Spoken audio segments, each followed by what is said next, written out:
Alger, soulevé, fait appel à De Gaulle, qui est depuis quelques semaines l'objet de sollicitations discrètes de la part du chef de l'État, René Coty. Le général se décide à parler. Le moment m'a semblé venu où il pourrait m'être possible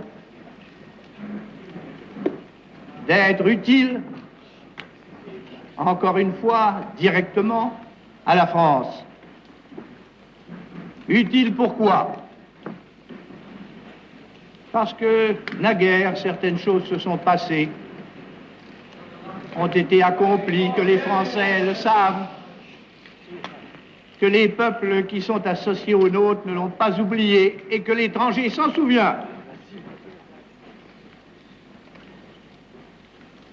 Et peut-être cette espèce de capital moral pourrait-il, devant les difficultés qui nous assaillent, les malheurs qui nous menacent, pourrait-il avoir son poids dans la politique? Dans un moment de grave confusion.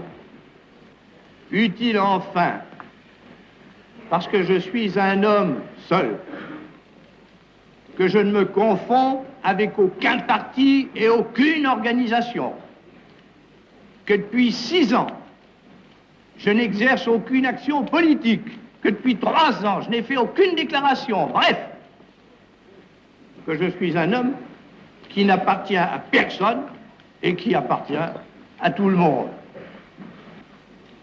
Utile comment? Eh bien, si le peuple le veut.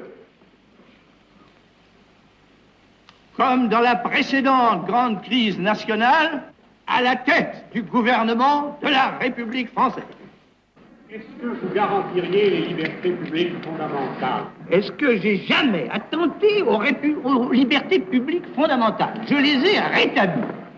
Et il y a une seconde, attenté jamais. Pourquoi voulez-vous qu'à 67 ans, je commence une carrière de dictateur?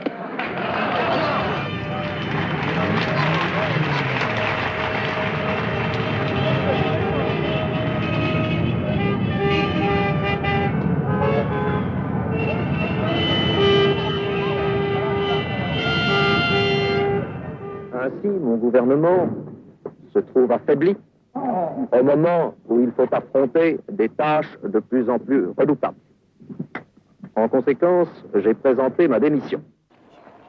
Une partie de la gauche, Guy Mollet, une partie de la SFIO, un certain nombre de radicaux ont considéré qu'on ne pouvait pas s'opposer à De Gaulle, donc ils ont suivi. Alors c'est vrai qu'une autre partie s'y est opposée très fort, avec 2 attitudes différentes. D'une part, il y a une réaction, un réflexe vieux républicain.